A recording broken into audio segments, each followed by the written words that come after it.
साड़ी पियर साड़ी फुल साड़ी छापा साड़ी।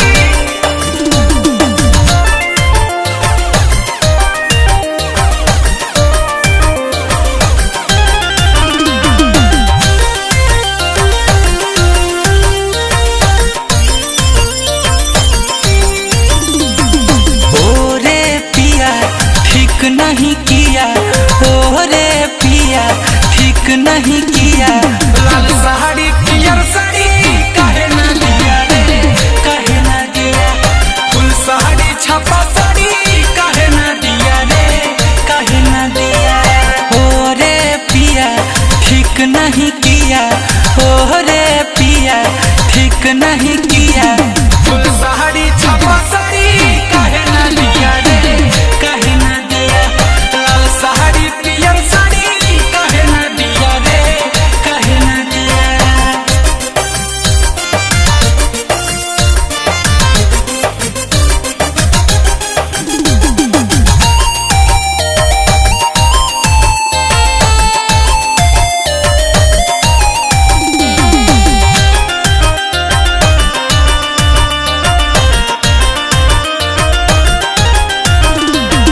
देते रहे हमको कब से दिलासा बात मेरी केयर ना करते जरा सा।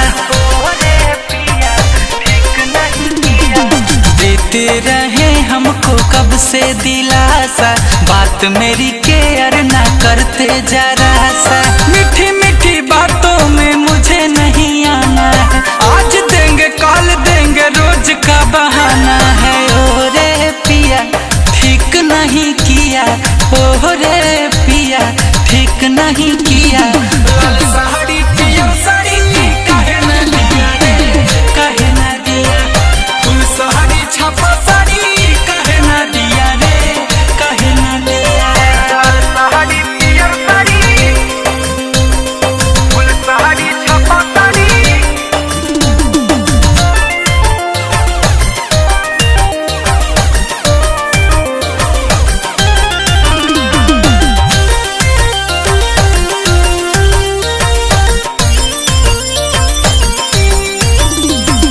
पूरा न किया मेरा जो था इरादा जो भी किया तूने तोड़ दिया वादा।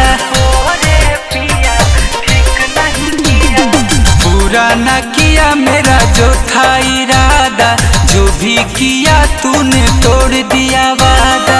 बोले खेले जाएंगे शॉपिंग कराने बर्गर पिज्जा रेस्टोरेंट में खिलाने।